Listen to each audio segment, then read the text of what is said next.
blown out of proportion by the international media.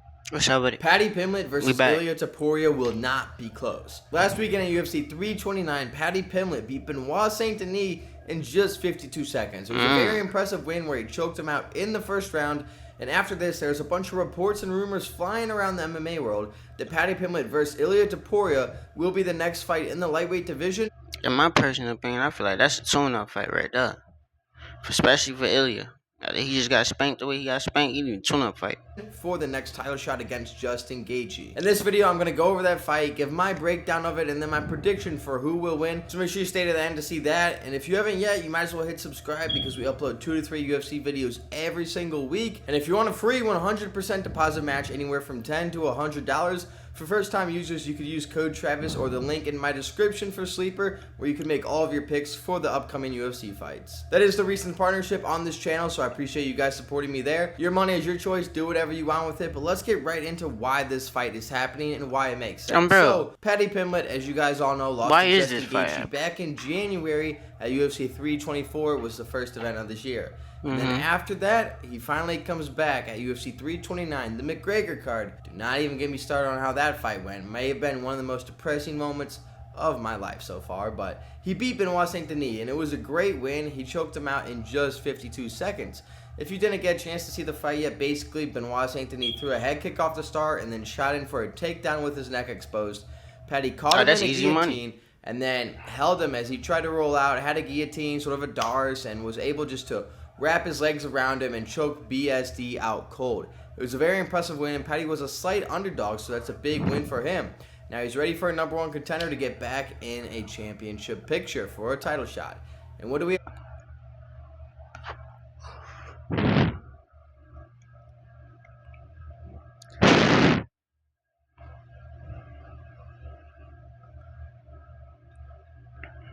have on Ilia Topuria's side of things? Well, as you guys all know, Ilia Topuria lost last month at UFC Freedom 250 to Justin Gaethje. Nobody was predicting it, but it did happen for many different reasons we'll talk about later in this video. But it's seeming like Ilia will not get the immediate rematch, so he needs another #1 contenders fight as well.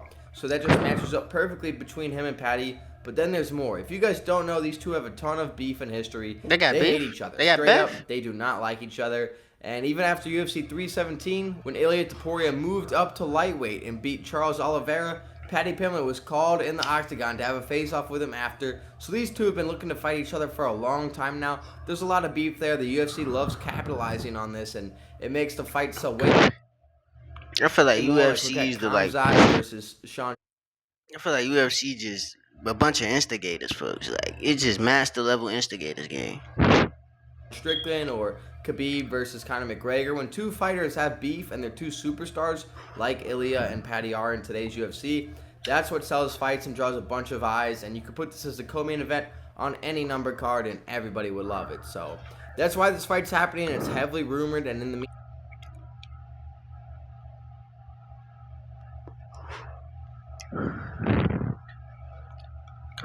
meantime, it looks like it could be Justin Gaethje versus Arman Tsarukyan for the lightweight championship, or Gaethje might just choose to wait out and fight the winner of Paddy Pimblett versus Ilia. Man, Gaethje need a break, boy. But getting right into this, the first fighter we're going to look at for this breakdown is I ain't trying to watch him down no octagon, man. He's 24-4-0 at the time of this recording, and his only loss in the UFC is to Justin Gaethje. And at the time when Paddy lost that fight, everyone was calling it a fraud check. They're like, oh, Paddy's not championship level, may not even be top 5 level if he's going to have that sloppy of a fight with Gaethje and not win. Because the fight was so sloppy, Gaethje didn't look great. But then Justin Gaethje goes on to beat the undefeated second best pound-for-pound fighter in the UFC, Ilia Topuria. So that loss for Paddy Pimblett's actually aging quite well, because Paddy Pimblett took Justin Gaethje all the way to decision. Meanwhile, Ilia Topuria gave up after just the 4th round. So it was a good loss. It ages well, and he was able to bounce back. People didn't know if he could, because that's his first loss in the UFC under these bright lights. But he was able to bounce back with a crazy, impressive win over Benoit Saint Denis. Yeah, I want to say a great choke all around. That's kind of impressive. Called himself a spider after that one, and he looked like it. A very impressive win, very impressive choke. What happened to the little dyke shorty he used to be hitting on? He ain't cool with him no more? And as for Paddy Pimblett's style, he's all around decently well-rounded, but his best part is definitely in the grappling.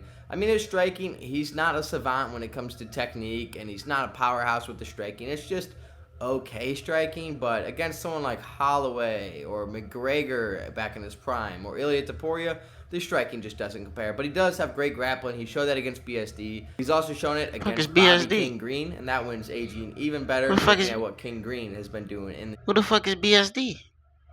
the UFC lately. But his other best wins outside of BSD, as I said, are King Green and Michael Chandler. So again, not a powerhouse. Oh, he deep in. He know not the super nicknames and technical with the everything. striking. He's just there. He has a great chin, however. He's never been knocked out in the UFC, so that's something he has going for him. Went 5 rounds with Gaethje, did not get knocked out, and his best thing he has going for him is his grappling. Wait, if you were locked up at any They need to Illinois stop hitting me juvenile with this. I detention feel like center, every such video as I don't Cook react to, County, they done see the me with Audi this home, one, boy. or anywhere else in the Goodness system, gracious. a global settlement Please. may be coming in 20. He has going for him. Me and my He's folks an don't want alright to see this, wrestler. man. But looking at his opponent, who will be matched up against if this fight happens, Ilia Topuria. Ilia, 17-1-0 now. He had to change that Instagram bio to 18-0. That's how this boy. Age well. I look like he But hating like in the Paddy background. He Pimblett, like, his boy, I only sleep that UFC nigga. loss is to Justin Like, he Gaethje. looking at him Talk like, about I'll a sleep resume his Justin ass, Gaethje boy, keeps right now. building for himself in the Big Yeah, like, he 26. finna slime This is his crazy. ass, A lot of boy. You fans did not watching. see Justin Gaethje's 2026 What Olympics, flag but is it's that? been a great year for him. Get one more win against Arman or whoever, and you call him the fighter of the year. That's absolutely insane. But his most recent win was against Charles Oliveira back at UFC 317. That was last summer. And his most recent fight, again, UFC Freedom 250, he lost to none other than Justin Gaethje. It was a brutal loss. It took a lot of damage, broke 2 orbital bones, as well as his nose. And you would think that's horrible. People were worried Ilia Topuria would be out for a long time from the UFC. But if you've seen recent pictures of him, this guy is recovering really well and really quick. So he may be back in there end of the year or so, ready to fight Paddy Pimblett for a #1 contendership. I need to see this. I need to see how he looks. Fireworks. Would be an absolutely huge fight, but his background, he comes from Greco-Roman wrestling background as well as Brazilian Jiu-Jitsu. And then on top of that, he's just built an insane standing game. Primarily in the boxing, you know, he's not really Greco-Roman wrestling. Too many kicks in his arsenal that he uses at least, but his boxing is second to none in the division right now. I mean, I guess Gaethje, if you want to talk about that. We'll talk about that fight in a minute here, but his power is insane. It's translated across 2 weight classes. He's knocked out Max Holloway, Alexander Volkanovski, and Charles Oliveira. 3 legends all back to back to back. That is the greatest 3-fight win streak in UFC history, bar no other. That is it right there. That is an insane legacy for the guy, and he's such a young age still. And so his style, he does fight as a striker on the feet, but he has great wrestling and great grappling.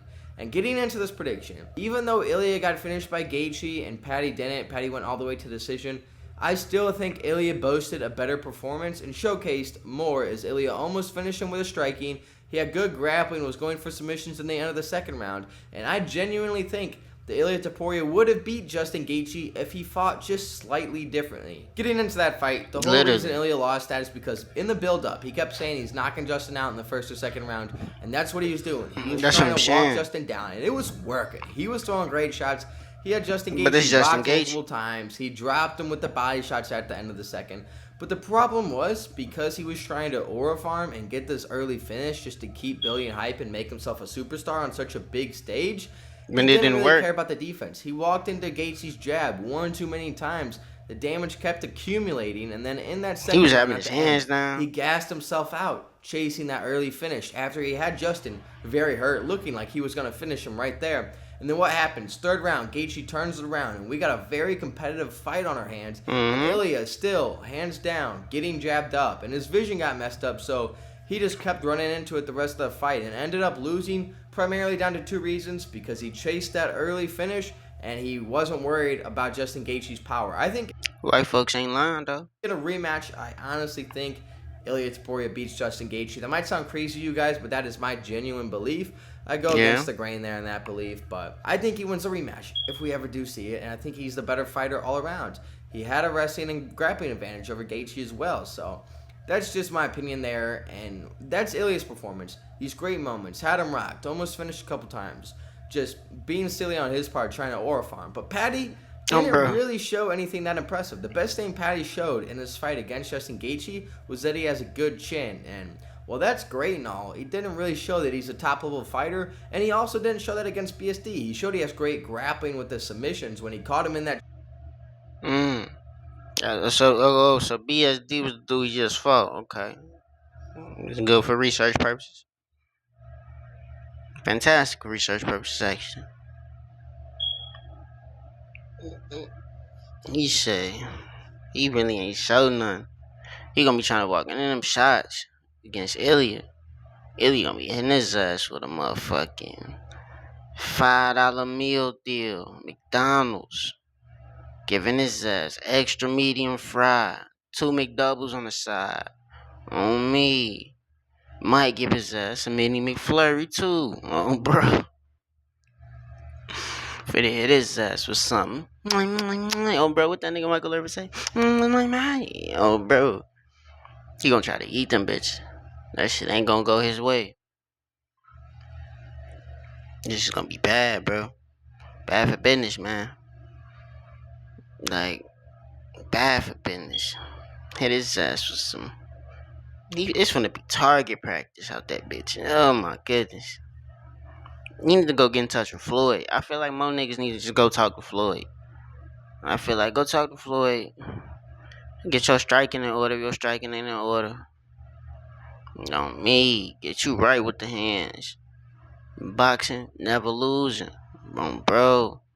You can go to Anderson Silva. You ain't gotta be out here like that. But you choosing to be like that. See, that's where it go bad. I ain't gonna lie, that's where it really go bad. You see they hating, they trying to kick me off the internet, bro. It be all types of, like, bro, it be ghetto, bro, but this is all for the come up. I ain't gonna lie, bro. This is just come up shitty, bro. They hating. They hating. They plotting. Shit, last time I had to turn what's it called, off and on. I was surprised I was still recording. I think we might have to do it again, chat. Like the hating, bro. They hating on me, bro. Let's turn that bitch off. Turn that bitch on.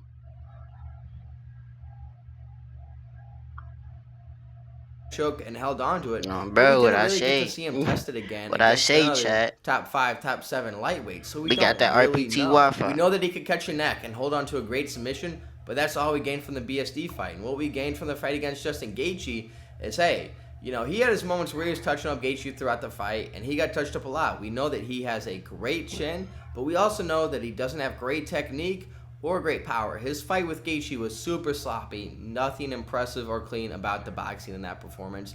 And we know he doesn't have power because he's touched Gaethje many times on the chin.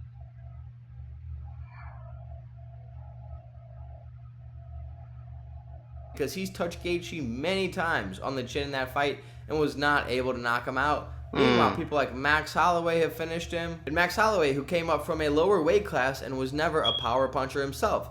So now we know Paddy Pimblett doesn't have crazy power or crazy technique, and he didn't dominate Gaethje and the wrestling or grappling there. And I know Gaethje was a D1 wrestler in college and is a good wrestler himself, but these are just things we're learning that I'm... They hating, bro. They trying to do me with a no connection, bro. But he ain't really talking about nothing too much, y'all. It's just crazy. It's just craziness out here. He talking about folks trying to come up and everything. He finna eat shots. telling you guys. I'm just I how I don't. see it. My Ilya thing is Taporia like also has I don't 3 know how wins that's that gonna clear work. Paddy Pimblett's entire resume. Like And I truly Volkanovski, don't know how Holloway, that's and gonna Charles work, Oliveira. bro. You guys already know this. 3 knockouts, the greatest 3-fight win streak in UFC history, as I've mentioned Now you before. finna come in there just Those eating wins shots, are far bro. more impressive than That Paddy shit. Pimblett's win over BSD, his win over Chandler, and his win over King Grain. Think of that. These are the top 3 wins for each of them. On Ilya's side, you have Alexander hating on me, Volkanovski, bro. the greatest featherweight of all time. Max Holloway, the second greatest featherweight of all time, maybe third. And then Charles Oliveira, one of the greatest lightweights of all time and the greatest grappler in UFC history. And then on the other side, you have Paddy Pimblett, who beat a washed Michael Chandler, who has lost more fights in the UFC than he's won. He's beat Benoit Saint Denis in the first minute, who shot in a stupid takedown, leaving his neck exposed. And he beat a washed King Green in his late 30s. And yes, King Green's on a little fight win streak right now, but it's not against top-level competition. Nobody sees King Green as a top 5 fighter in the lightweight division. So now let's compare Hey, he ain't lying, who's going to win this. How is this going to play out? Because if you look at the striking, Ilya Taporia clearly has a big margin of advantage there. He has more power and he has more technique. Much better than Paddy there. You look at that chin, sure. You can give the chin to Paddy, even though Ilya ate the shots, didn't get knocked out. He did have to give up on the fight. So, if we have established Ilya is the much better striker, especially with power and technique, Paddy is going to have to dominate him in the wrestling and grappling for him to get a win. And I just don't see that happening. Why? Let me tell you. Ilia Topuria has already beat Bryce Mitchell, who's a great wrestler, and then he beat Charles Oliveira. If you've been watching Charles's recent fights Charles ain't against doing Max nothing but Holloway, rest. against Mateus Gamrot, Charles Oliveira showed he's one of the best Brett ain't wrestlers in doing the nothing but UFC. rest. And on top of that, we already know that Oliveira is the greatest grappler in UFC history. Most submissions in UFC history. So that sounds like a great person with a ground game. You know, great He was whooping niggas for years, strictly off submissions. wrestling and amazing grappling. And Ilia Topuria had him in a crucifix, which was a dominant position on the ground, kind of laying crossbody along the arms like that. Basically, it's what Khamzat did to Dricus du Plessis for 5 rounds. So Ilia Topuria was able to get that guy in that position, and on top of that, beat Bryce Mitchell, another good wrestler. Meanwhile, what does Paddy showed? Well, he showed he could hold on to a submission, has a tight squeeze, submit BSD. Yes, that's impressive, and yes, he submitted King Green, but those guys are nowhere near the level of Charles. Man, this nigga finna lose, bro. Alright, and see, I'm a couple seconds, not a couple minutes. Love y'all, man. This nigga Paddy finna get his ass belted. I ain't gonna lie.